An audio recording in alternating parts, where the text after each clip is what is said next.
श्री चंद्रकांत भाऊ पाटील आमदार यांचा जन्म 14 सप्टेंबर 1973ला नशिराबाद जिल्हा जळगाव येथे झाला. त्यांचं शिक्षण BA भाग 3 इथपर्यंत झालेलं आहे. त्यांना मराठी, हिंदी व इंग्रजी या भाषा येतात. श्रीमती यामिनी या त्यांच्या पत्नी असून त्यांना एक मुलगा व 2 मुली आहेत. त्यांचा व्यवसाय शेती व समाजकार्य आहे.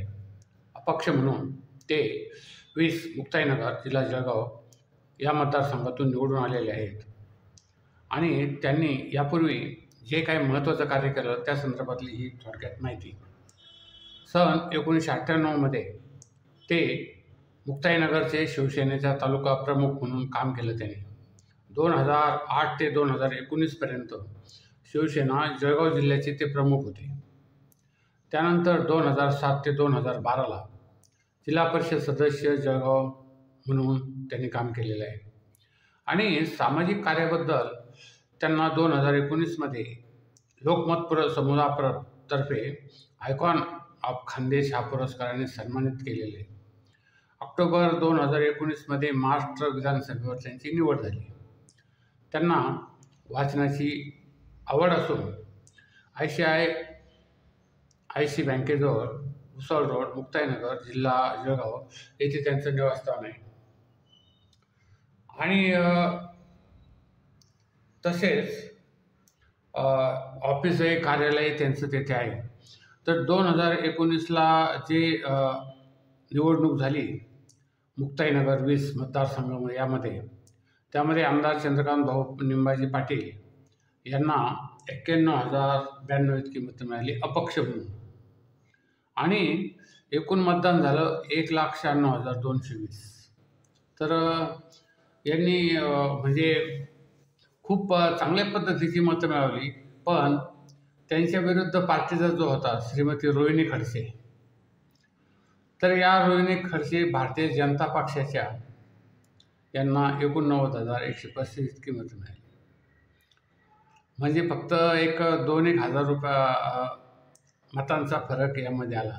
आणि तिसरा श्री राहुल पाटील हे वंचित बहुजन आघाडीचे होते, यांना 9,751 इतकी मतं मिळाली आणि नोटाला 1,806 मतं मिळाली आणि बहुजन समाजवादी पार्टीचे जे भगवान इंगळे होते त्यांना 1,545 इतकी मतं मिळाली. तर रोहिणी खडसे यांना इतके फक्त 2,000 मतांनी यामध्ये पराभव स्वीकारावा लागलेला आहे. पण वस्तुस्थिती यामध्ये एक महत्त्वाची गोष्ट तुम्हाला लक्षात आली असेल की हे चंद्रकांत भाऊ निंबाजी पाटील आमदार यांनी खऱ्या अर्थाने लोकांचा विश्वास संपादन करून आणि एक चांगल्या पद्धतीने लोकमत विचारात घेऊन अपक्ष म्हणून निवड लढवली आणि ती निवडून आली.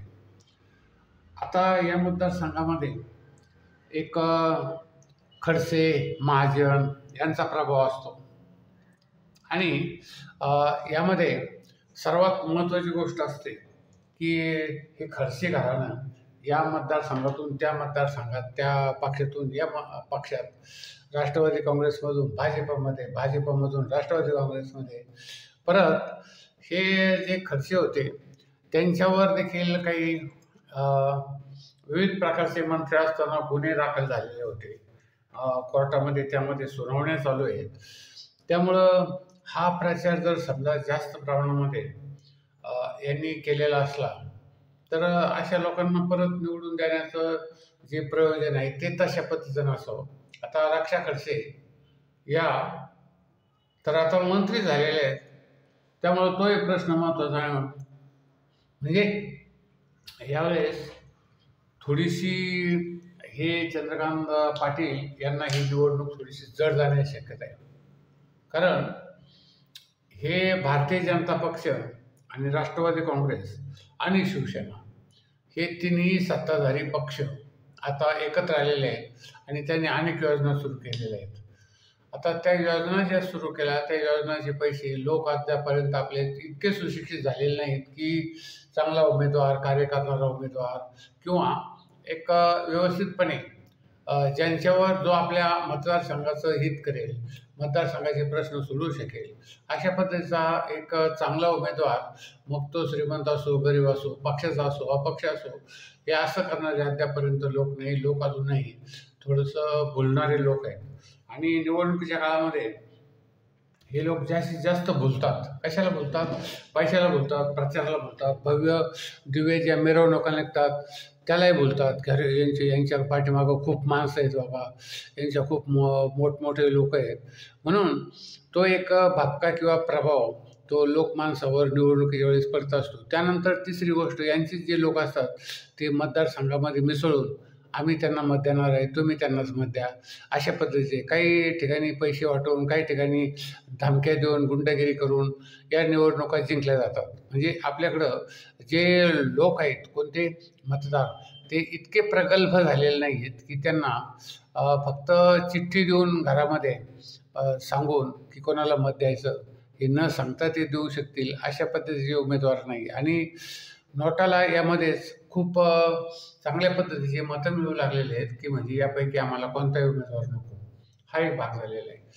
तर यावेळेस या निवडणुका जरा वेगळ्या पद्धतीच्या होणार नाही. आणि असा हा जो भाग आहे या निवडणुकीचा, तो अतिशय म्हणजे अचंबित करणारा आहे. 3 पक्ष मिळून एकत्र लढतील. आता उद्या अशी घटना जर घडली कधी की आम्ही 6 पक्ष एकत्र आलो सत्तेवर राहिलो, तसाही प्रकार होण्याची शक्यता आहे. म्हणजे विरोधक कोण राहिले ते बहुजन विकास आघाडी किंवा जी छोटे पक्ष असतील ते त्यांना विरोध करणार. म्हणजे हा प्रकार सत्तेसाठीचा फार मोठा आहे आणि सत्तेसाठी हे लोक काही करू शकतात. म्हणून या चंद्रकांत निंबाजी पाटील आमदार यांना थोडंसं सबुरीने आणि मतदारसंघामध्ये चांगलं कार्य केलेलं असलं तर त्यामध्ये परत मतदारावर प्रभाव टाकून आपले कार्यकर्त्यांना चांगल्या पद्धतीचे हे करून या मोठ्या एक वादळाला तोडण्याची त्यांच्याकडं क्षमता असली पाहिजे.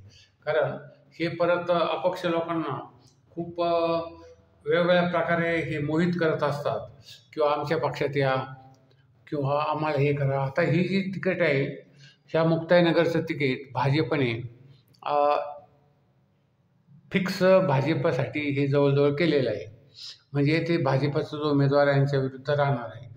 मग आता भाजपला शिवसेना, शिंदे गट आणि अजित पवार गट हे 2 सहकारी करणारे आहेत, सहकारी. त्यामुळे अपक्ष निवडणूक येणारा उमेदवार हा खरंच सिंह म्हटला पाहिजे. हा मुक्ताईनगरचा सिंह आहे, तो निवडून आला. कारण ह्या जंगलामध्ये अनेक पद्धतीचे लोक आहेत, प्राणी आहेत. म्हणजे त्यांना सगळ्यांना तो राजा होणं ही साधी गोष्ट नाही आहे. तर तेव्हा आपण या निवडून आलेल्या चंद्रकांत निंबाजी पाटील आमदार यांचं पहिल्यांदा अभिनंदन करू आणि थोडी दक्षता घेऊन ते निवडूनही येऊ शकतात. कारण या निवडणुकीमध्ये पैशाचा खूप मोठ्या प्रमाणात वापर होणार आहे. त्यानंतर कार्यकर्त्यांचा एकंदरीत मनोमिलन करणं हे महत्त्वाचं ठरणार आहे. त्यानंतर भव्य प्रचारयात्रा किंवा प्रचार यंत्रणेवर खूप खूप खर्च करावा लागणार आहे. आणि त्यामधून एक महत्त्वाचं म्हणजे प्रतिमा देखील आपली चांगली असली पाहिजे मतदारसंघात, हा एक महत्त्वाचा मुद्दा आहे. आमचं ATM न्यू वर्ल्ड, ATM राजसत्ता या चॅनलला जास्त सबस्क्राईब करा, शेअर करा. कारण संपूर्ण महाराष्ट्रामध्ये आम्ही हे चॅनल सगळ्या महाराष्ट्रातील आमदारांची, खासदारांची, मंत्र्यांची, सर्वांची एक परिचय, माहिती वगैरे देत असतो सगळ्या लोकांची. तेव्हा ती तुम्हाला माहीत होते. आणि राजकारणामध्ये या चॅनलला सबस्क्राईब करून तुम्हाला थोडीशी माहितीसुद्धा मिळू शकते. आणि की केवळ तुमच्या मतदारसंघातला आमदार असा आहे असं काही नाही आहे, परंतु इतर क्षेत्रामधील देखील माहिती मिळू शकते की कोण कुठे आमदार आहे, कशा पद्धतीने निवडून आलेले आहेत वगैरे वगैरे. तर या चॅनलला जास्त सबस्क्राईब करा, शेअर करा आणि सबस्क्राईब करा.